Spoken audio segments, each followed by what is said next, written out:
tell when somebody's been walking behind a waterfall by their hair.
All right, so there's quite a few shaded spots in this park, but there's probably just as many spots with good sunshine.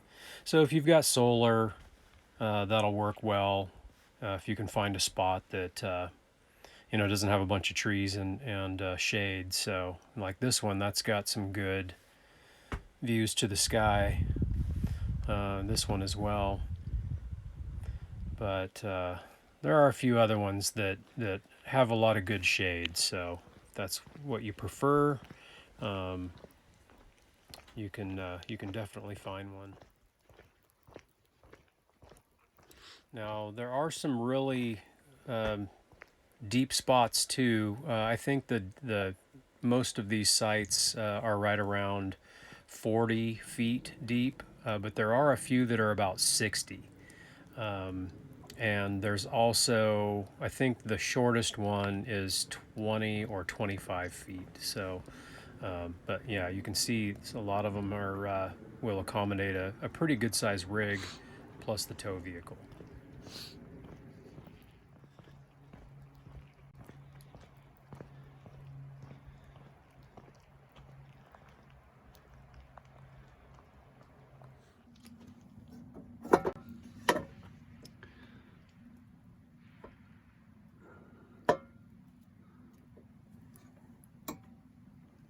So 30 amp, 20 amp, and